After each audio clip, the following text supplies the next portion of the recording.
ヤッホーとしきです。今回は誰でも簡単無限マカ錬金まとめということで、いやーこれはかなり裏技っぽいっすね。今回はご覧の感じで無限マカ錬金のやり方、概要などを4つの項目に分けて解説していきます。先にお伝えしておきますが、今回紹介する無限マカ錬金の方法は人によっては好みが分かれるかなっていう感じになってますんで、やるやらないは皆さんの意思にお任せします。ただ内容的にはかなり面白いですし、アクション苦手な方や新規勢復帰勢の方はこれでね自分をめちゃくちゃ強化してから強敵に挑むのも全然ありだと思います。このチャンネルでは他のゲームタイトルの攻略や最新情報もアップしてますので、よかったらチャンネル登録と高評価よろしくお願いします。それでは行くぞ。はい、それでは早速無限マカ錬金について解説していくんですが、その前にどんなことをやるのかっていう概要とちょっとした注意点についてサクッと紹介しておきます。今回の方法では錬金術この2種類、上が武器とか防具につけることのできるスキルの弾ですね。これをやるためには本来は素材とか余った弾を突っ込んで錬金していくと思うんですが、今回やるのはこちらですね。金の錬金チケット、そして同じように異物の錬金術ではアーティア武器の素材となるものをゲットすることができますよね。こちらも同じく金の異物チケットを僕は10枚も持っているとおやおやってなりますよね。はい、そうなんです。今回はこちらの金の異物チケットをある意味裏技的にバトルもなしで乱獲していく方法になります。これ1個につき1200ポイントっていう破格の数字になってますんで、マックス6個まで突っ込むことができて一気に90個アーティア武器の素材をゲットすることができます。これやばいっすよね。さらに今回のやり方では金のチケットをゲットするのと同時に防具のレベル上げをするときに必要なこちら鎧玉ですね。今回は硬いって書いてある鎧玉1個1000の経験値があるもの、こちらも乱獲が可能になってます。じゃんじゃん防具のレベルを上げていくことができるんで、いろんな防具試せますよね。さらに鎧玉をゲットできるということは、岩木谷のロクロの兄ちゃんに話しかけると、ここでも精錬で鎧玉本来はこっちで作りますよね。これを作るためには皆さんモンスターから剥ぎ取った素材をどんどん突っ込んでいくと思いますが、こちらの鎧玉は無限に乱獲が可能なので、これをやる必要がないということは、皆さんが今後めちゃくちゃ必要になるであろう七色金アーティア武器の経験値素材に皆さんのお手持ちのリソースを一点集中することができるというめちゃくちゃなメリットです。つまりはアルシュベルドだとかゴアマガラとか、いちいち歴戦の個体を倒しに行かなくてもこういった素材はゲットすることができますんで、今後アーティア武器のレベル上げは通常個体の討伐で済むってことになりますね。はい、といった感じでメリットがめちゃくちゃあってワクワクするところなんですが、デメリットというか注意点がね2つほどあります。まず1つ目が何といってもモンスターを狩る必要がないので、ハンターランクを盛ることができないんですね。結局アーティア武器のレベル上げのためにモンスターを狩ることになるので、敵の攻撃の予測だとか慣れみたいなのはね後から普通に勝ってる人と同じように追いつくと思いますが、ハンターランクも同時に持っていきたいっていう方にはおすすめはできないですね。そしてもう1つ目がかなり重要なところだと思ってるんですけど、このゲームってタイトルがモンスターハンターじゃないですか。だからなんて言うんですかね、モンスターを狩らずに効率的なことをやっていいのかみたいなところに抵抗を覚える方にはちょっとおすすめはできないんですね。とは言いつつもゲームの制作者側がね金の異物チケットとか錬金チケットを作ってるぐらいですから、そういう楽しみ方もしてねってことなんだと思いますが、まあ若干ね裏技っぽい雰囲気があるので、そういうの好きじゃないよっていう方はまあ参考にだけしてやらなくてもいいかなと思います。やるやらないは皆さんにお任せします。ただもうめちゃくちゃプレイしててアルシュベルドとかゴアマガラ乱獲するの疲れたよ、次のアップでの新モンスター待ちだよっていう方にはちょっと面白くて楽しいかもしれないですね。それでは解説に入ります。まずは準備していただく内容としてチャプター5の1をクリアしてください。その後クナファー村のイサイという人物のサブクエストをクリアしてください。そうするとフリークエストで歴戦の境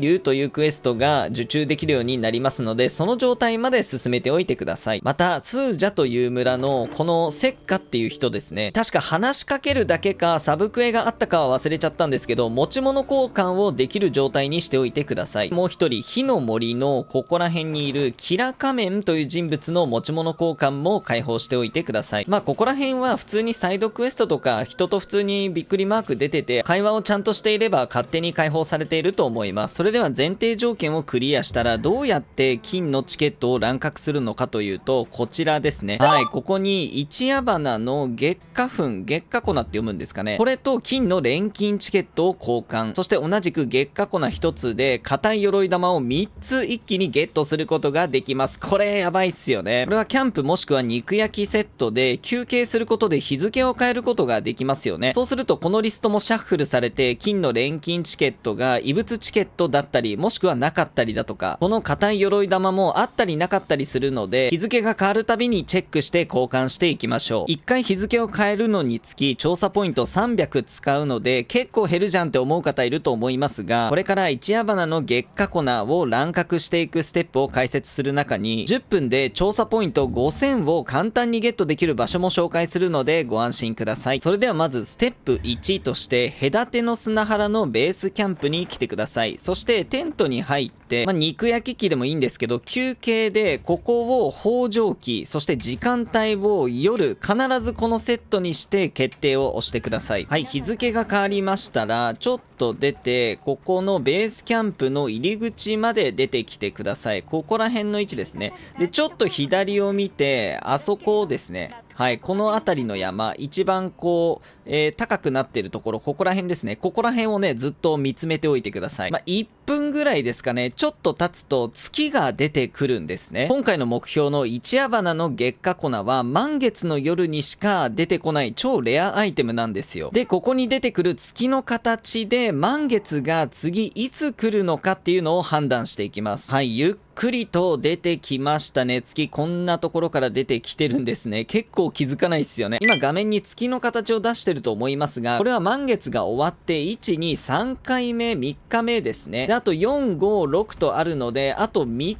日付を進めることになります。一番わかりやすい覚え方が、月の顔が見えてるのが右側が一番でかい時、これが狙い目です。はい、ということでその月の顔になるまで日付をどんどん進めていきましょう。でまた日付を変える時も必ず北条記、そして夜にしてください。なぜここを北条記にするのかというと、降灰期と異常気象では月を確認することができないんですね。なので必ず北条記にしてください。で日付を進めていく中でクエストもね結構変わったりしてるので、自分の好きなクエストが更新されてないかなって探すといいでしょう。さらに日付を進めると、ナタくんのこのメニュー真ん中っすね、素材採集の依頼もどんどん進んでいるので、いっぱいになってないか逐一チェックしておきましょう。はい、この状態の月の形、右側が一番顔が出ている状態になったら、次の日が満月だよという印になります。この日になったら一応なんですが、ベースキャンプの簡易キャンプの親方に話しかけて、今回使うことになるのはエリア4の鉱石洞窟、ここは安全なのでいいんですけど、エリア10の南東部、ここにキャンプを立てておいて、壊されてないか確認しておいてください。もし壊されてたらここで直しといてくださいね。先ほどの月の形になったらキャンプに入って同じく休憩を押すんですが、ここを北条記の夕方にしてください。ここは間違えないようにしてくださいね。はい、日が明けましたらすぐにアルマに話しかけて、フリークエストですね、先ほどできるようになったこちら歴戦の境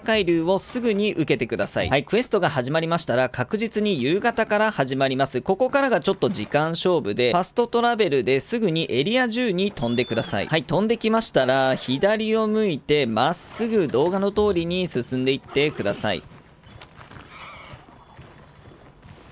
マップでいうと北の方ですね。ここに、眠り草があって、はい、ここですね。この花、こいつが満月の夜にだけ咲く。そしてインタラクトすると一夜花の月下粉をゲットできるんですね。マップで言うとこの辺りですね。ベースキャンプがあって、ここですね。エリア10のテントがここで北に行ったところです。でこれを見て1分ぐらい経つと花が咲くんですね。そろそろ咲くかな。咲いてきました、咲いてきましたね。はい、これが激レアアイテムなんですよね。はい、咲き終わったら儚げな花、これをインタラクトするとゲットすることができます。はい、見事ゲットしましたらまたマップを開いてアイコンフィルターで採取にして下からずっと行くとここに出ているので分かりやすいんですけど、もう1箇所あるんですね。分かりやすくファストトラベル先でエリア4の鉱石洞窟に飛んでください。ここからルートを解説します。はい、ここもなるべく早く行きたいですね。ここから、振り返ってまっすぐぴょんぴょんぴょんと飛んでこっちですね、ずっとまっすぐ進んでください。でこのツタを上に登っていきます。はい、登ったら左向いてちょっとここの、なんていうんですかね、ここちょっと黒いところですね。ここに向かって飛び込みます。はい、飛び込んだらすぐ R2 で飛んでください。はい、飛ばないとここは行くことができない場所になっています。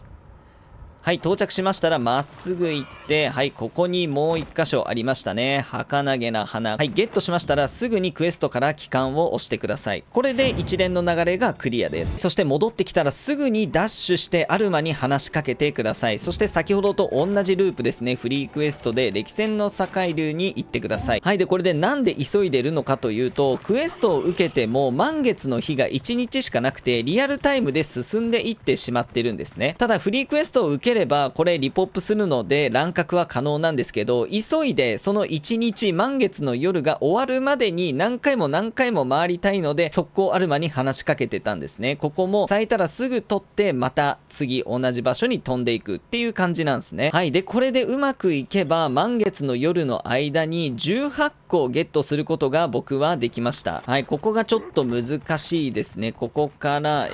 飛び降りたらすぐ R2 がコツですね。ここら辺のなんか岩っぽいやつに当たるとたまにね着地することができなくなっちゃうので、ここだけお気をつけください。といった感じでこれを繰り返していただければ硬い鎧玉も、じゃんじゃん交換することができますし、金の異物チケットもしくは日をまたげば金の錬金チケットになってる日がありますので、これを使ってじゃんじゃんマカ錬金しちゃってください。ちなみにマップでお見せしておくと、ベースキャンプがここで1箇所目が先ほどここですね。儚げな花、10番の近く。はい、もう1箇所がここですね。引きで見るとこんな感じの場所になってます。先ほどの4番のキャンプからぐーっと来て、ここ上に登ってこの辺りから、飛び降りてピューッと飛んでここにたどり着いたといった感じになってます。続いて月を確認しながら10分5000の調査ポイント周回を紹介していきます。これと同時に古びた流鳥花というレアアイテムも確定入手できる場所ありましたのでご紹介していきます。とりあえず月を確認しますので、北条記と、夜という組み合わせで日付を動かしてください。はい、日付が変わりましたらこの時点で一夜花の月下粉皆さん持っているという体で進めていきます。ナタ君にまずは話しかけて、持ち物交換でセッカーですね。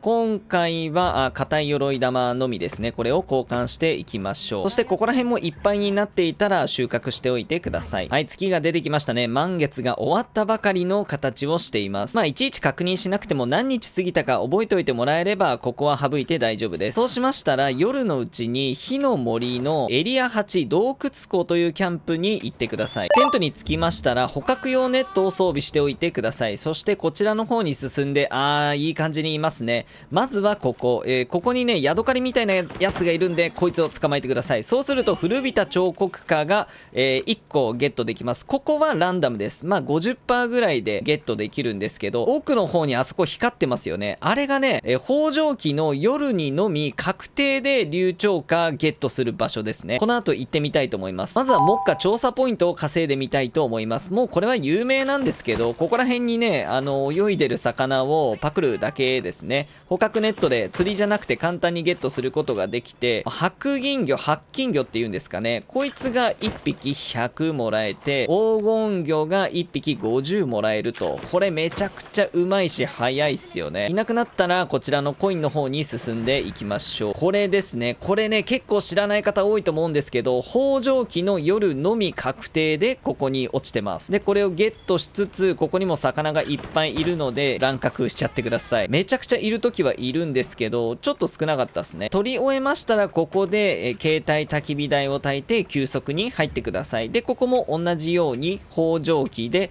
必ず夜にしてください。これでどんどん日をまたいでいきましょう。肉焼きで日付をまたぐとちょうどねベースキャンプに戻ってきてくれるんですね。でまたナタ君に話しかけてという繰り返しですね。はい、持ち物今回セッカーは金の異物チケットですね。嬉しいですね。ありがとうございます。で古びた流鳥花は何に使うのかというと、ここのキラ仮面くんですね。ここはランダムではありますが、流鳥花30枚で金のチケット1枚、流鳥花10枚で七色金が1個、同じく10枚で硬い鎧玉が出てくるので、それを狙って交換してみてください。1回につき2枚しかゲットできないので、なかなかね骨が折れる作業だと思いますが、ついでにやればね意外とこんな感じで27枚とかあったりします。おすすめは金チケットと硬い鎧玉は他でゲットできますんで、七色金が出てきた時にここで交換したいですね。ちなみにここの調査ポイント稼ぎはいちいち休息をやらなくても、ここにアルマーがいるので話しかけて何でもいいのでフリークエスト行って、ですぐにクエスト撤退して戻ってきて、でここに来るとまた魚復活してますので、めちゃくちゃ調査ポイントがもう自利品で足りないよっていう方は休息せずにここで何回もフリークエストから帰ってきてください。はい、ということで無限マカ錬金のための金チケット入手方法以上になりますが、実際にちょっとやってみましょう。いやこれですよね、武器のスキル玉一番ランクの高いやつやってみたいと思います。もう5個突っ込んで50個やってみたいと思います。さあ何が出るか、ぶっつけ勝負。どうだどうだ、おー、なんかめちゃくちゃ出た。めちゃくちゃ気持ちいいっすね。パンパンじゃないですか。僕チャーク使ってるんで砲術3とかいいっすね。なんかいいのないかな。特会 KO 術、これ欲しかったやつ。いやこれ実際やってみるとマジでニヤニヤが止まんないんで超楽しいっすね。確かにこれよく考えてみれば、自分をしっかりこうやって強化してから歴戦の個体とか倒しに行くことができるんで、アクション苦手な方とかね、そもそもモンハンが新規勢の方はこっちを先にやってからの方がすごく楽しめるかもしれないですね。ちなみにこっちのアーティア武器の素材の方もすごい光景ですね。こんなに並んじゃってもう何が何だかわかんないっすね。はい、ということでこんだけ簡単に大量のものを無限にゲットできるマカ錬金、ぜひね抵抗のない方はやってみてください。はい、ということでいかがだったでしょうか。誰でも簡単無限マカ錬金まとめでしたが、本当にねこの方法でやるやらないは皆さんにお任せしますが、自分の最強もねかなり近づいていきますので、ぜひね参考にしてみてください。今後も新規勢や復帰勢の参考になるような情報や、玄人の皆さんでも見逃してそうな情報があったらまた動画にしていきたいと思いますので、よかったらチャンネル登録よろしくお願いします。以上としきでした。さようなら、バイバーイ。